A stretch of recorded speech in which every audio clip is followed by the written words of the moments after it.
Hello friends, कैसे हैं आप सब। मेरा नाम है धीरेन्द्र शुक्ला और स्वागत करता हूं आप सभी का हेलो धीरेन्द्र चैनल में। आज हम पाइथन के फंक्शंस टॉपिक के अंदर आर्बिट्रेरी कीवर्ड आर्गुमेंट्स के बारे में पढ़ेंगे। जैसा कि हमने आर्बिट्रेरी आर्गुमेंट्स के वीडियो में देखा था कि फंक्शन के कॉलिंग के टाइम पर अगर हमारे पास मल्टीपल वैल्यूज आ रही हैं तो उन मल्टीपल वैल्यूज को रिसीव करने के लिए हम अपने फंक्शन के अंदर पैरामीटर के रूप में जो वेरिएबल हम देते हैं उस वेरिएबल के अंदर एक सिंगल एस्टेरिस्क आगे लगा देते हैं, जिससे वो मल्टीपल वैल्यूज को एक्सेप्ट कर पाता है। यहाँ पर आर्बिट्रेरी कीवर्ड आर्गुमेंट्स को हम पढ़ने वाले हैं।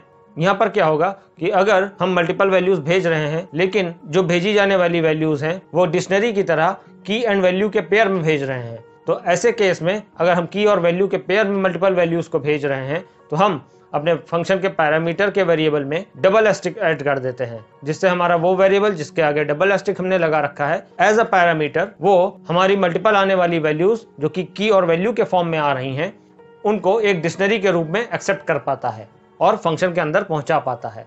तो ज्यादा देर ना करते हुए चलिए सिस्टम पे चलते हैं और देखते हैं कि आर्बिट्रेरी कीवर्ड आर्गुमेंट्स कैसे वर्क करते हैं।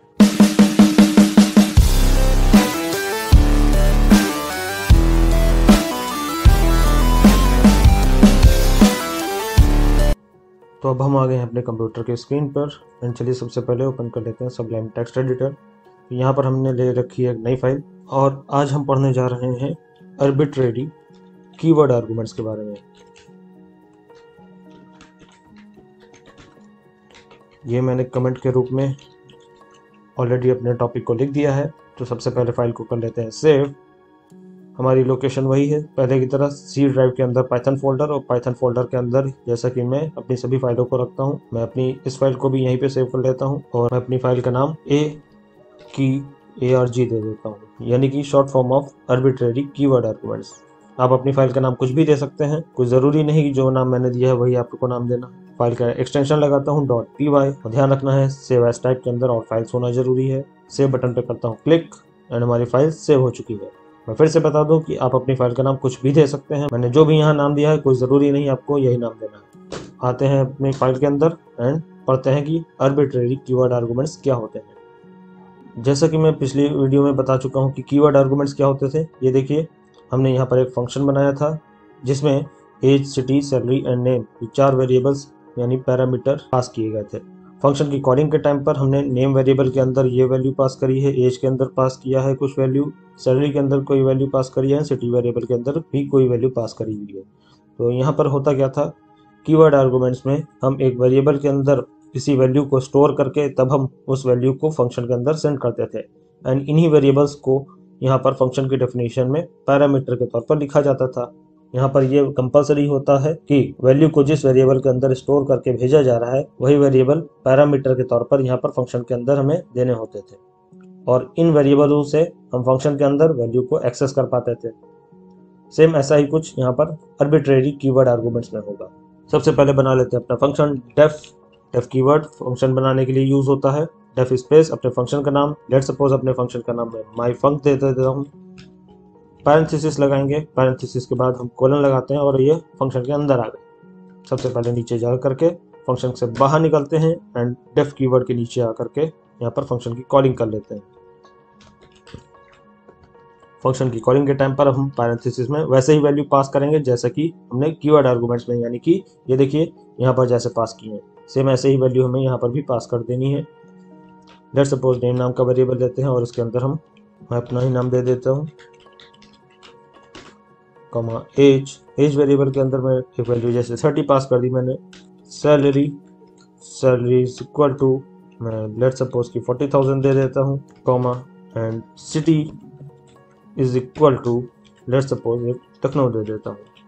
ध्यान दीजिए यहाँ पर धीरेन्द्र एक स्ट्रिंग वैल्यू है तो उसको मैंने डबल कोट में भेजा हुआ है। इसी तरह एज जो है वो एक इंटीजर वैल्यू है इसलिए बिना डबल कोट के, सैलरी भी एक इंटीजर वैल्यू है इसलिए बिना डबल कोट के लिखा है मैंने, और सिटी हमारी एक स्ट्रिंग वैल्यू है इसलिए डबल कोट के अंदर लिखी गई है। यानी कि जितनी भी स्ट्रिंग वैल्यूज होंगी उन्हें हमें डबल कोट या सिंगल कोट के अंदर रखना होगा और जो इंटीजर या फिर फ्लोट वैल्यू अगर है तो उसे बिना डबल कोट या सिंगल कोट के रखा जाएगा। अब फंक्शन के अंदर पहुंचते हैं तो यहाँ पर आर्बिट्रेरी कीवर्ड आर्गुमेंट्स ये कहते हैं कि अगर आप फंक्शन की कॉलिंग के टाइम पर किसी वेरिएबल के अंदर इक्वल टू करके कोई वैल्यू आप भेज रहे हो, यानी कि की इज इक्वल टू वैल्यू के रूप में अगर आप वैल्यूज को सेंड कर रहे हो किसी फंक्शन के अंदर, तो अगर आप फंक्शन की कॉलिंग के टाइम पर आपको ये नहीं पता है कि कितनी वैल्यूज आपको सेंड करनी है या कितनी वैल्यूज आने वाली है, तो आप यहाँ पर डबल एस्टिक लगाते हैं। सेम उसी प्रकार से जैसे हमने आर्बिट्रेरी कीवर्ड आर्गुमेंट्स में ये देखिए यहाँ पर कर रखा है। यहाँ पर अगर आप ध्यान दें तो आर्बिट्रेरी आर्गुमेंट्स में क्या होता था कि अगर हमारे पास मल्टीपल वैल्यूज आ रही हैं, जो कि यहाँ पर की इज इक्वल टू वैल्यू के रूप में नहीं है, डायरेक्ट हमने वैल्यूज पास कर रखी है, तो डायरेक्ट वैल्यूज यहाँ पर भेजते थे एंड वैल्यूज कितनी आ रही हैं ये हमें पहले से नहीं पता होता था। तो ऐसे केस में हम क्या करते थे, हमने फंक्शन के अंदर एक वेरिएबल डिक्लेयर कर रखा था और इस वेरिएबल के आगे एस्ट्रिक लगा दिया था, जिससे ये वेरिएबल आने वाली सभी वैल्यूज को एक साथ एक्सेप्ट कर पाता था और टप्पल के रूप में एक्सेप्ट कर पाता था। उसी प्रकार से हमारे आर्बिट्रेरी कीवर्ड आर्गुमेंट्स में क्या होगा कि जैसे कीवर्ड आर्गुमेंट्स में ये देखिए यहाँ पर हमने की इज इक्वल टू वैल्यू के रूप में वैल्यूज को यहाँ पर भेजा है फंक्शन की कॉलिंग के टाइम पर, और यहाँ पर हम क्या करते थे, इन सभी वेरिएबल्स जिनके अंदर हम वैल्यू स्टोर करके भेज रहे हैं, इन सभी वेरिएबल्स को हम फंक्शन की डेफिनेशन में यहाँ पर दे देते थे। लेकिन यहाँ पर आर्बिट्रेरी कीवर्ड आर्गुमेंट्स में क्या होगा कि अगर हम इसी प्रकार से ढेर सारी वैल्यूज को कॉलिंग के टाइम पर भेज रहे हैं, लेकिन हमारे फंक्शन के अंदर हम इन सभी वेरिएबल्स को ऐसे पास नहीं करेंगे, क्योंकि कीवर्ड आर्गुमेंट्स में क्या होता है कि ये देखिए हमें पहले से पता है कि हम अगर 4 वेरिएबल्स आ रहे हैं तो 4 वेरिएबल्स हमें यहाँ पर देने जरूरी है। लेकिन आर्बिट्रेरी कीवर्ड आर्गुमेंट्स में हम ये पढ़ेंगे कि अगर मल्टीपल वेरिएबल्स के अंदर वैल्यूज को स्टोर करके आप भेज रहे हैं लेकिन उनकी संख्या आपको पहले से पता नहीं है, तो आप यहाँ पर एक वेरिएबल देंगे, ठीक वैसे ही जैसे हम आर्बिट्रेरी आर्गुमेंट्स में देते थे। लेट्स सपोज कि यहाँ पर डिटेल्स नाम का एक वेरिएबल हमने दे दिया एंड इस वेरिएबल के आगे हम जैसे वहां पर आर्बिट्रेरी आर्गुमेंट्स में एस्ट्रिक लगाते थे, यहाँ पर डबल एस्ट्रिक लगा देंगे। इससे क्या होगा, हमारा डिटेल्स नाम का जो वेरिएबल है ये मल्टीपल वैल्यूज को ले पाएगा, और जैसे आर्बिट्रेरी आर्गुमेंट्स में हमारा सिंगल एस्ट्रिक के साथ ये वेरिएबल आने वाली सभी वैल्यूज को एक्सेप्ट कर पाता था लेकिन टप्पल के रूप में एक्सेप्ट कर पाता था, उसी प्रकार से हमारा आर्बिट्रेरी कीवर्ड आर्गुमेंट्स में यहाँ पर दिया गया ये वेरिएबल जिसके आगे डबल एस्ट्रिक हमने लगा रखा है, ये आने वाली सभी वैल्यूज को एक्सेप्ट कर पाएगा, लेकिन ये डिक्शनरी के फॉर्म में एक्सेप्ट करता है वैल्यूज को। चलिए फंक्शन के अंदर चलते हैं और इनको प्रिंट करा के देखते हैं। प्रिंट, मान लिया एक मैसेज दिया नेम इज, एक मैसेज है, प्लस अपने वेरिएबल की वैल्यू, हमारा वेरिएबल डिटेल्स नाम का वेरिएबल है तो हम डिटेल्स को लिखेंगे। जैसा कि हम जानते हैं कि किसी डिक्शनरी के अंदर वैल्यूज को कैसे एक्सेस किया जाता है, स्क्वायर ब्रैकेट के अंदर उसकी की को दे करके, तो डिटेल्स हमारा डिक्शनरी का वेरिएबल बन जाएगा। तो डिटेल्स हमारा डिक्शनरी का नाम है और इसकी की क्या देंगे, लेट्स सपोज कि नेम वेरिएबल की वैल्यू को हमें यहाँ पर प्रिंट करना है, तो जैसा डिक्शनरी में होता है कि डिक्शनरी का नाम देते हैं और स्क्वायर ब्रैकेट के अंदर उसकी की को दिया जाता है। यहाँ पर लगाएंगे सिंगल कोट या फिर डबल कोट और उसके अंदर उसकी की का नेम देंगे। हमारी यहाँ पर की बन जाएगी हमारा ये वेरिएबल नेम। नेम, इससे क्या होगा, हमारा नेम नाम के वेरिएबल के अंदर या नेम नाम की के अंदर जो भी वैल्यू रखी है वो हम एक्सेस कर पाएंगे। चलिए देखते हैं कि ये प्रिंट होता है कि नहीं। आते हैं अपने कमांड प्रॉम्प्ट पे, प्रेस करते हैं Windows+R एंड CMD लिख करके हम ओके करते हैं। ओके करने पर हमारा कमांड प्रॉम्प्ट ओपन हो गया है। मैं अपनी विंडो को छोटा कर लेता हूँ। हमारी फाइल कहाँ सेव है, ये देखिए सी ड्राइव के अंदर पाइथन फोल्डर में। हम अपनी लोकेशन भी यहाँ पर कर लेते हैं सी ड्राइव के अंदर। तो सबसे पहले हम यहाँ पर यूजर्स एंड इन दोनों फोल्डर से बाहर निकलेंगे और जाएंगे पाइथन फोल्डर के अंदर। तो 2 फोल्डर से एक साथ बाहर निकलना है, तो cd/ कमांड चलाएंगे एंड अब हम बाहर आ गए हैं और अब हम जाते हैं पाइथन फोल्डर में। तो फोल्डर के अंदर जाने के लिए कमांड होता है cd/ फोल्डर का नाम, एंटर करेंगे। हम अपने पाइथन फोल्डर में आ गए और फाइल को करते हैं रन। रन करने के लिए लिखेंगे कमांड py अपनी फाइल का नाम। हमारी फाइल का नाम है AKEY एंड ARG.py। ये देखिए धीरेन्द्र वैल्यू एक्सेस हो रही है। यहाँ पर अगर आपको डाउट हो रहा है कि एक डिक्शनरी को कैसे एक्सेस किया जाता है या डिक्शनरी की वैल्यूज को कैसे उठाया जाता है, तो मैं ये भी दिखा देता हूँ। मैं अपने पूरे के पूरे कोड को कर देता हूँ कमेंट एंड इसको नीचे करके एक डिक्शनरी क्रिएट कर लेता है। लेट्स सपोज मैं अपनी डिक्शनरी का नाम देता हूँ mydict इक्वल टू करके कर्ली ब्रेसेस के अंदर अपनी डिक्शनरी बनाते हैं। यहाँ पर हम डिक्शनरी के अंदर आ गए हैं। यहाँ पर हम सबसे पहले एक की लेते हैं नेम, कोलन लगाएंगे, यहाँ पर एक वैल्यू देते हैं let's suppose Dhirendra, comma, second की एंड वैल्यू का पेयर होगा एज, कोलन लगाएंगे और 30। इसी तरह से सैलरी,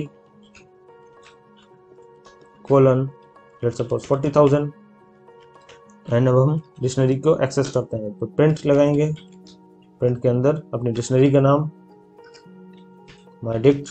चलिए फाइल को रन करते हैं। ये देखिए एरर आ रही है, यहाँ पर हम कॉमा भूल गए हैं।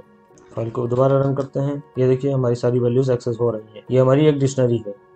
अब अगर हम इस डिक्शनरी के अंदर किसी पर्टिकुलर एक आइटम को एक्सेस करना चाहते हैं, लेट सपोज हम 30 वैल्यू को प्रिंट करना चाहते हैं, तो 30 क्या है, एज नाम की के अंदर स्टोर है। यहाँ पर हमारी डिक्शनरी का नाम है mydict और डिक्शनरी के अंदर की एंड वैल्यू के पेयर में वैल्यूज जाती हैं। तो लेट सपोज कि हमारी ये की हो गई और इधर लिखी गई कोलन के बाद लिखा गया वैल्यू है। तो डिक्शनरी में कोलन के पहले लिखी जाती है की, और की एक वेरिएबल की तरह वर्क करती है और कोलन के बाद लिखी गई है एक वैल्यू।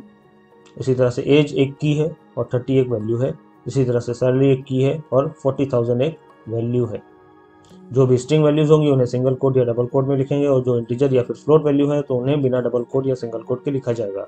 तो अब हम अगर नेम को एक्सेस करना चाहते हैं तो हमें यहाँ पर mydict के अंदर आना है और यहाँ पर लिखना है नेम, वो भी सिंगल कोट या डबल कोट के अंदर, इस तरह से। तो इसे प्रिंट करते हैं।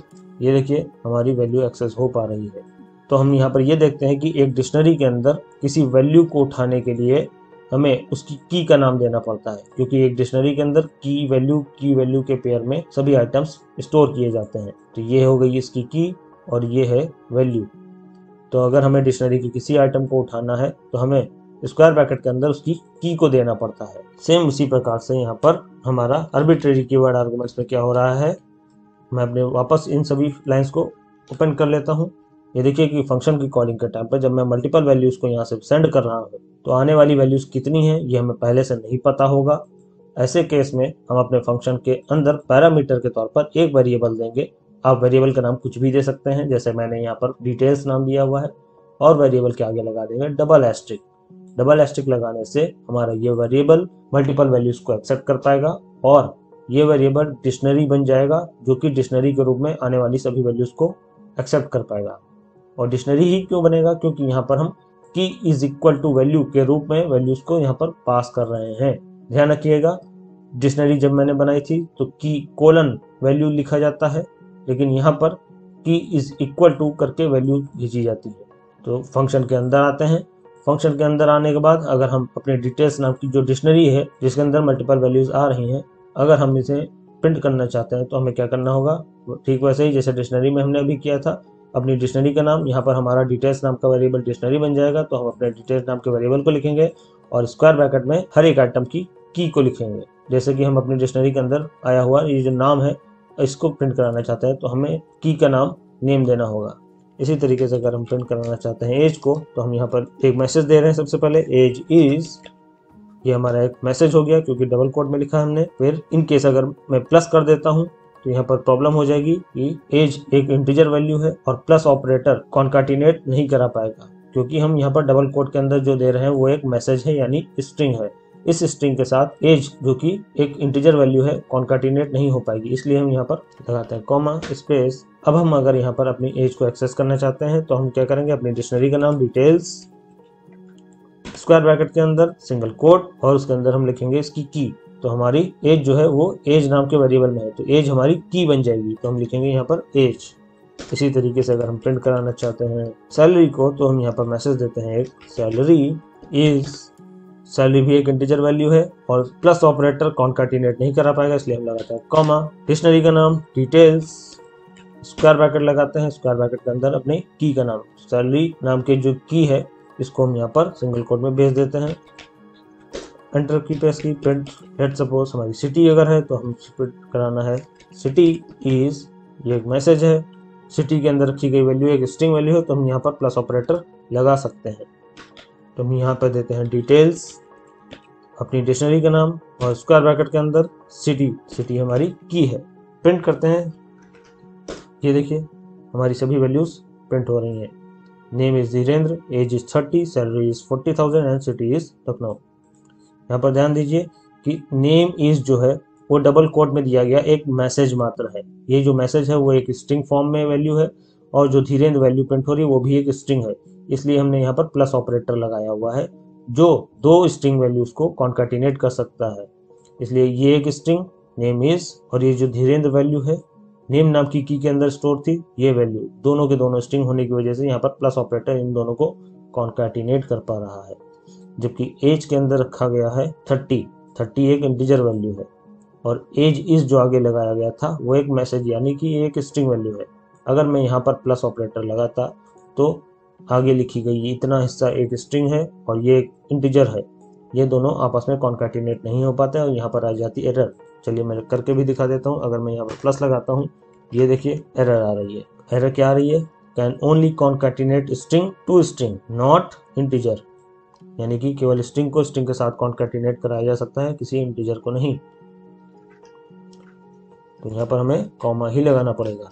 तो यहाँ पर हमने आर्बिट्रेरी कीवर्ड आर्गुमेंट्स में क्या देखा कि फंक्शन की कॉलिंग के टाइम पर अगर हम की इज इक्वल टू वैल्यू के फॉर्म में मल्टीपल वैल्यूज को सेंड कर रहे हैं और आने वाली वैल्यूज कितनी है, यानी कितनी वैल्यूज हमें सेंड करनी है, ये पहले से अगर पता नहीं है या फिक्स नहीं है, तो ऐसे केस में हम फंक्शन की डिफिनीशन के अंदर जाएंगे, पैरामीटर के तौर पर एक वेरिएबल देंगे और उस वेरिएबल के आगे अगर डबल एस्ट्रिक लगा देते हैं तो ऐसे में ये वेरिएबल हमारा एक डिक्शनरी के फॉर्म में आने वाली सभी वैल्यूज को एक्सेप्ट कर पाता है। और एक डिक्शनरी की वैल्यूज को जिस तरह से एक्सेस किया जाता है उसी प्रकार से हम फंक्शन के अंदर पहुंचकर अपनी डिक्शनरी के सभी आइटम्स को एक एक करके एक्सेस कर सकते हैं। यहाँ पर लिखेंगे अपनी डिक्शनरी का नाम, जो भी हमने यहाँ पर वेरिएबल दिया है वो एक डिक्शनरी बन गया है, इसलिए ये हमारी डिक्शनरी का नाम बन जाएगा। और स्क्वायर ब्रैकेट में जिस भी वैल्यू को प्रिंट कराना चाहते हैं उसकी जो वेरिएबल यहाँ पर दिया गया था वो की बन जाएगा, तो उस की का नाम यानी कि वेरिएबल का नाम लिखेंगे, इससे उस वेरिएबल के अंदर रखी गई जो भी वैल्यू होगी वो प्रिंट हो जाएगी। तो ये था हमारा आर्बिट्रेरी कीवर्ड आर्गुमेंट्स। उम्मीद करता हूँ आपको अच्छे से समझ में आ गया होगा। अगर आपको अभी भी कुछ समझ में नहीं आया है या किसी भी प्रकार का कोई क्वेश्चन है तो आप कमेंट सेक्शन में कमेंट करके मुझे ज़रूर बताएं। मैं पूरी कोशिश करूंगा आपके सभी सवालों का जवाब देने की। वीडियो अगर पसंद आई हो तो लाइक और शेयर करना ना भूलें। चैनल पर नए हो तो चैनल को ज़रूर सब्सक्राइब करें। अपना ढेर सारा ख्याल रखें। जल्द ही मिलते हैं नेक्स्ट वीडियो में। तब तक के लिए थैंक यू।